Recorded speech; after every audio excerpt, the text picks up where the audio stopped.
नमस्कार दोस्तों। जैसा कि आप सब लोग जानते हैं कि बोर्ड की परीक्षाओं का रिजल्ट आ चुका है।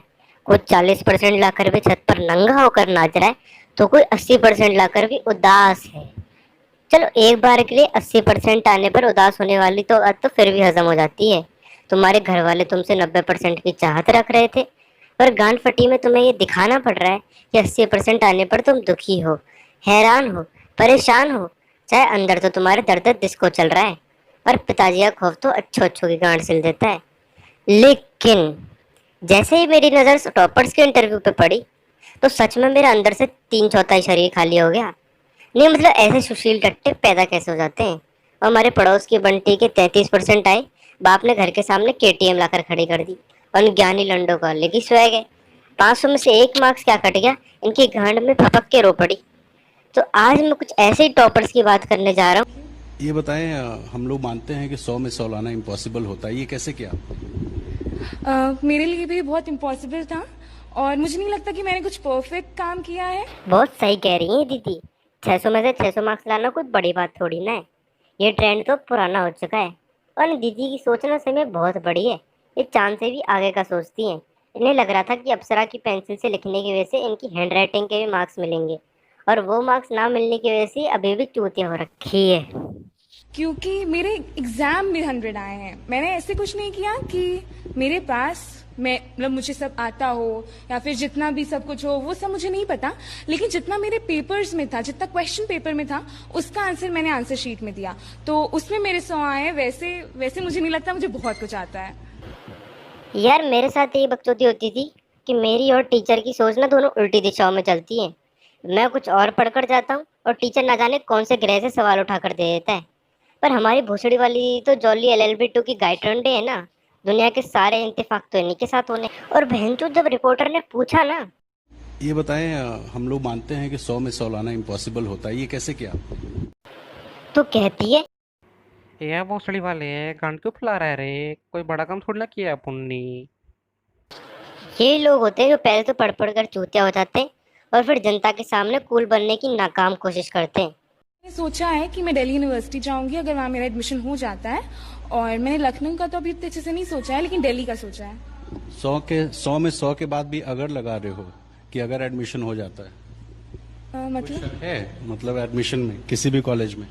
दिल्ली यूनिवर्सिटी के तो सारे कॉलेजेस ही अच्छे हैं। मैंने ऐसे नहीं डिसाइड किया है कि इसमें हो इसमें नहीं हो, हर कॉलेज वहाँ का अच्छा है। तो मेरा किसी भी कॉलेज में हो जाता है तो मैं एडमिशन लूंगी। ये देखो, वो पूछ क्या रहा है, ये बोल क्या रही है। इन्हीं लोगों की वजह से है ना भारत में कुपोषण की बीमारी बढ़ रही है। आधे घर वाले तो यही सोचकर कम खिलाते हैं कि अगर ज्यादा दिमाग आ गया तो कहीं इन जैसे चूतिया ना बन जाए।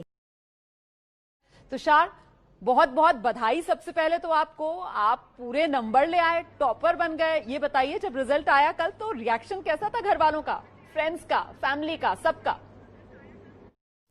यार, मुझे तो लग रहा है कि इससे ज्यादा तो रिपोर्टर को चिंता है उसकी। बहनचोद, ये तो कतई सुन बैठा है साधुओं की तरह। वो होता है ना, ना कोई मोह ना कोई माया। मार्क्स तो इसलिए आ गए क्योंकि पड़ गया था काले टट्टों का साया। नहीं, ये कोई इंटरव्यू है? इसकी शक्ल देखकर तो ऐसा लग रहा है जैसे रोड एक्सीडेंट में गांड तोड़ कर आए हो, और पुलिस वाले फिर सवाल जवाब कर रहे हैं। और एक कैसा सवाल है कि रिएक्शन कैसे रहा। अरे भाई, अगला टॉप आया है, सीधी सी बात है, खुशी होंगे। यार, एक तो इस रिपोर्टर की जिंदगी बहुत बुरी बीती है। हर पीटीएम में इसकी काले कांटों वाले जूतों से पिटाई होती थी। अगर फेल होगी तो भी पिटेगी, और अगर पास होगी तो भी पिटेगी। और अब दूसरों का इंटरव्यू लेते वक्त उसे अपने डाउट क्लियर करना है तो भैया ये बकचोदी सिर्फ इसके घर वाले करते थे, ये कारनामे हर घर में होते। और जब भी किसी का जवाब ना होता था, उस दिन इसके सपनों में नारंगी झाटों वाला सुअर आता था। एक्सपेक्ट कर रहे थे बिल्कुल ऐसा ही रिजल्ट? हेलो मैम, एक्सपेक्टेशन 98% तक की थी, लेकिन मैम ये चीज तो अब एक प्रथा बन चुकी है। मेरे साथ एक किस्सा रहता था कि अगर मैं 60 की भी सोचूं ना, तो उससे 5-6 मार्क्स तो कम ही आते थे। और ये भोसड़ी वाले हमेशा दूसरों को कमी बताते हैं। अब इसके पीछे भी दो कारण है। एक तो तुम ईसाई में इतने चूतिया हो कि तुम्हें जनता को अपना बावली गांड रूप दिखाने में ज्यादा मजा आता है, या फिर जैसा मैंने कहा, तुम्हें कूल दिखने का ज्यादा शौक है। अब मैं आपको एक ऐसे लेजेंडरी टॉपर से मिलवाने जा रहा हूँ जो कि भारत की एजुकेशन माफिया बन चुकी है। ये है रूबी रॉय। इन्होंने बिहार के एजुकेशन सिस्टम का बहुत ही मनमोहक तरीके से चूतिया काटा है। हिंदी, इंग्लिश, ज्योग्राफी, म्यूजिक और पॉलिटिकल साइंस। ये लड़की ना बहुत विकसित है। सब सीबीएसई का कोर्स पढ़ रहे हैं और इसने अपना ही नया कोर्स इजाद कर दिया। पॉलिटिकल साइंस वो क्या होता है?